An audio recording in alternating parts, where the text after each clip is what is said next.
اعوذ باللہ من الشیطان اللعین الرجیم بسم اللہ الرحمن الرحیم رب اشرح لی صدری ویسر لی امری واحلل عقدۃ من لسانی یفقہوا قولی اللہم صلی علی محمد وآل محمد۔ صاحبان ایمان، مومنین مومنات، دو وظیفے یہاں پہ ذکر کرنے ہیں۔ پہلا وظیفہ بالخصوص ان افراد کے لیے ہے جن کی نظر کمزور ہے، دیکھنے میں وہ شکایت کرتے ہیں کہ ہمیں کچھ نظر نہیں دکھتا، اگر نظر دکھائی دیتا بھی ہے تو بہت کم، یعنی نابینا افراد کے لیے۔ روایت میں ہے کہ ایک شخص مولا امام موسیٰ کاظم علیہ السلام کی بارگاہ اقدس میں شرف زیارت حاصل کیا، اور امام علیہ السلام سے زیارت کے بعد اپنی نظر کی کمزوری کی شکایت کی، تو عرض کرنے لگا کہ مولا میری نظر اتنی کمزور ہو گئی ہے کہ رات کو مجھے کچھ نہیں سوجھتا، یعنی نظر نہیں آتا۔ تو امام جعفر صادق علیہ السلام نے انہیں فرمایا، تم آیت اللہ نور السماوات والارض مثل نورہ کمشکات فیہا مصباح المصباح فی زجاجۃ الزجاجۃ کأنہا کوکب دری یوقد من شجرۃ مبارکۃ زیتونۃ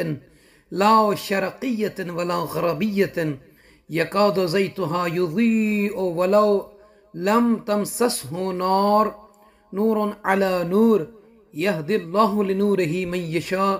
ويضرب الله الامثال للناس والله بكل شيء عليم۔ امام علیہ السلام نے فرمایا، یہ سورہ نور کی آیت نمبر 35 ہے کہ یہ آیت کسی برتن پر چند مرتبہ لکھ کر اور پانی سے اسے دھو کر، یعنی پانی اس برتن میں ڈال کر لکھنے کے بعد ایک شیشی میں رکھ دیں، یعنی وہ پانی جو ہوگا اور وہ جو سیاہی کے ساتھ جیسے آپ لکھیں گے وہ پانی پھر آپ ایک شیشی میں رکھ لیں، اور 100 سلائی جو ہے اس میں سے بھر کر آنکھ میں لگاؤ، یعنی جو سرمے کی سلائی ہوتی، جیسے سرما انسان اپنے یا کجل وغیرہ اس طریقے سے اپنے آنکھوں میں خواتین بھی لگاتی ہیں، مرد بھی بعض لگاتے ہیں، تو اس طریقے سے وہ پانی میں ڈبو کر وہ سلائی 100 سلائی لگانی ہے۔ راوی کہتا ہے کہ 100 سلائیاں نہ لگانے پایا تھا کہ میری بینائی لوٹ آئی، یعنی امام علیہ السلام کے اس نسخے سے، اس عمل سے، اس وظیفے سے،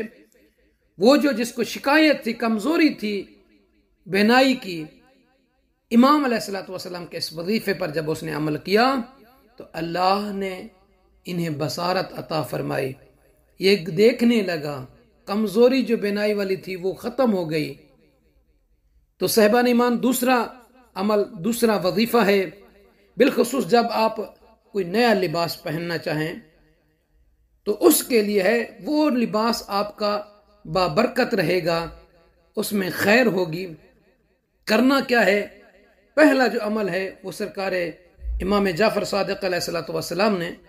اپنے جد مولا کائنات علی بن ابی طالب علیہ السلام سے روایت کی ہے۔ فرماتے ہیں امام جعفر صادق علیہ السلام کے مولا کائنات علی بن ابی طالب علیہ السلام نے فرمایا کہ جب کوئی مومن نیا لباس پہننا چاہے تو وضو کرے، قربت کی نیت سے، یعنی وضو کرے گا، اور اس کے بعد 2 رکعت نماز پڑھے،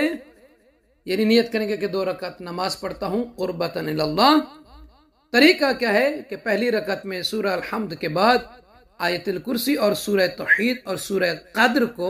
ایک مرتبہ پڑھنا ہے، دوسری رکعت میں بھی سورہ الحمد کے بعد سورہ آیت الکرسی، سورہ توحید اور سورہ قدر کو ایک مرتبہ پڑھنا۔ اور امام علیہ السلام نے فرمایا کہ اس کے بعد اللہ تعالیٰ کی حمد بیان کرے کہ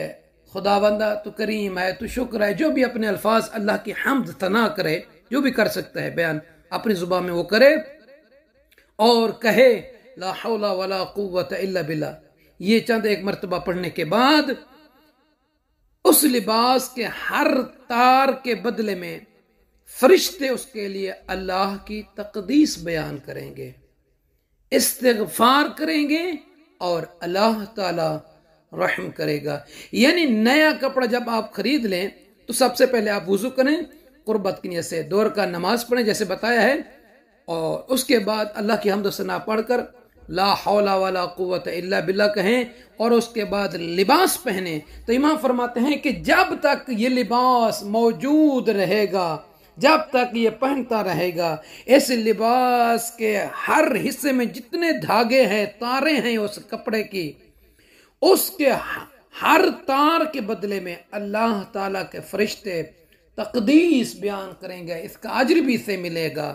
اور اس کے لیے استغفار کریں گے، اور اس پر اللہ تعالیٰ رحم کرے گا. اور امام علی رضا علیہ السلام نے فرمایا کہ نئے کپڑوں کو استعمال سے پہلے، یعنی پہننے سے پہلے 10 مرتبہ سورہ قدر، سورہ توحید، سورہ کافرون کی تلاوت کر کے پانی پر دم کریں، یعنی پھونک ماریں، اور اس کے بعد وہ پانی جس پر آپ نے دم کیا ہے اس پانی کے چھینٹے اس کپڑے پر ڈالیں، تو اس کپڑے سے امام فرماتے ہیں برکت ہوگی، خیر ہوگی. تو صاحبان ایمان سے عرض ہے، ہمیں اپنی دعاؤں میں یاد فرمائیں گے. جزاک اللہ.